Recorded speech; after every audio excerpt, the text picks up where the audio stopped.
Hello and welcome to this Q3 update for Smithfield. Today we're going to cover two key points. Aside from what's happening on site, we'll be looking at the key gateway application, which is new building reg and requirements, which we'll talk through with Simon from CBP Architects. And secondly, I'll run through the phasing programme across all units at Smithfield. Due to the size of our Smithfield project, the development requires precise planning and structuring around the phasing programme. The buildings will be delivered across three key phases: lofts, works and then house. House will then be delivered across two key phases at separate times. So I'm going to talk you through the schedule of works and then the phasing programme for Smithfield, all units. The schedule of works starts with the removal of any final tenants that are within our light industrial units currently on site, and then we'll be heading into demolition in the November and December of this year.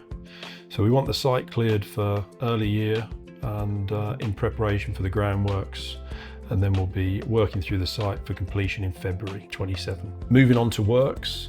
So this second building of the first phase will be demolished alongside the first building, with groundworks and the general build and substructure starting just shortly after. Now our build completion here is November 26. Then we'll be moving on to house. This is the final phase of Smithfield in two parts.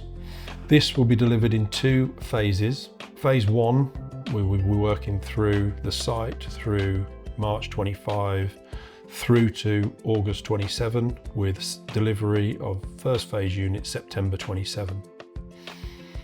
The site will then be continued into phase 2, ongoing, with final delivery of the site in line with HS2, we hope, in March 28.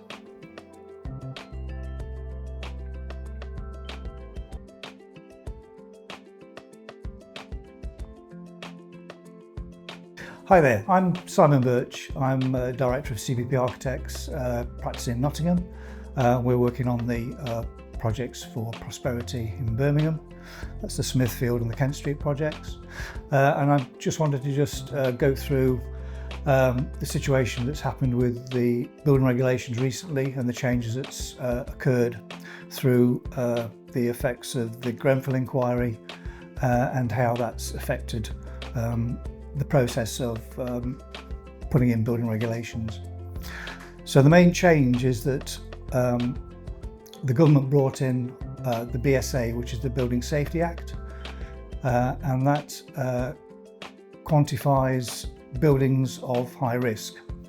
And both Smithfield and Kent Street come under this category.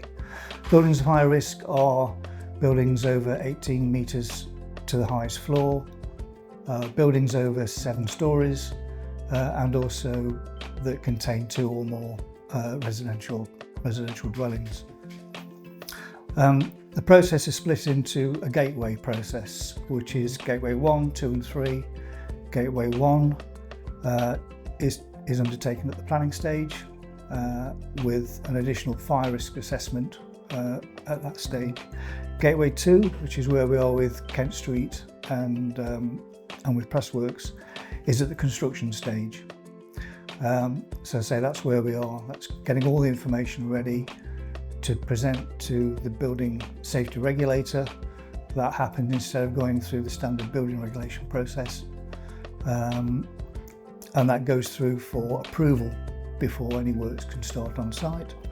And then Gateway 3 is the final process of handover and running of the building going forward. That basically is the new process that we're going through with these projects. And we are at a stage now, certainly on Pressworks, where we're at a point of only a few weeks away from submitting the information to the building safety regulator. There's no issues with going down this route for the projects we're working on. And as I say, we're quite close now to submitting all the information to the building safety regulator. And at that point, we can look to start on site. I hope you found that useful. Thank you for joining us. We look forward to seeing you in Q4 for our end of year update.